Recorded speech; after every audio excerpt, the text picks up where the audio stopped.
My two journeys in Adelaide are almost night and day, you know, like it was a very weird feeling coming back in here and, you know, almost having these flashbacks of like who I was, and it was just such a scary, almost scary moment because, you know, I was not in a good way at all.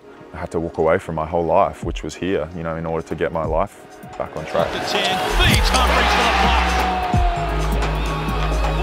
Obviously, my situation was very public. It was very well received, very well accepted. The way I get to be proud and give back to the community that, you know, lifted me up when I was down or lifted me up when I, you know, made my announcement and stuff like that, is very important to me.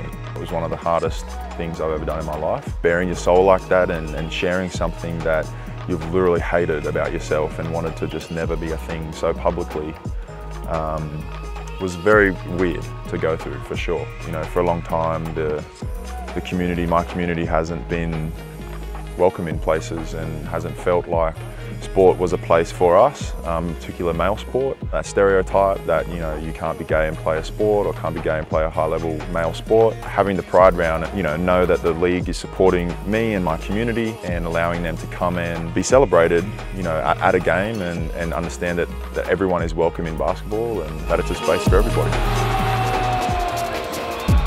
Let's celebrate it just as much as we celebrate the Indigenous round, just as much as we all got around Superhero round, just as much as we all got around Pink round. This is a community of people that literally pride themselves on accepting anyone and everyone for who they are, regardless of what shape, size, colour, whatever you want to come as. You come as you and you're accepted.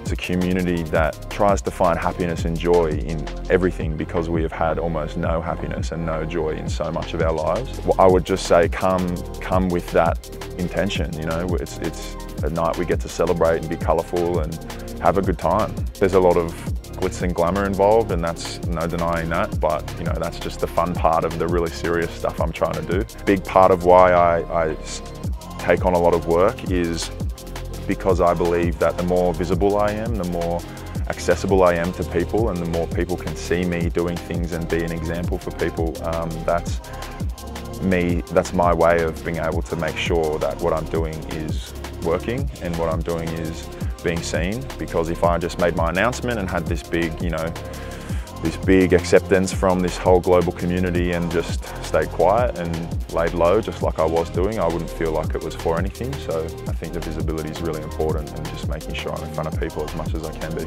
Pride means not just being proud of myself for figuring a lot of stuff out about myself and my sexuality, but to represent a community that has lifted me up over the last year and is about happiness and joy and acceptance and positive things for once.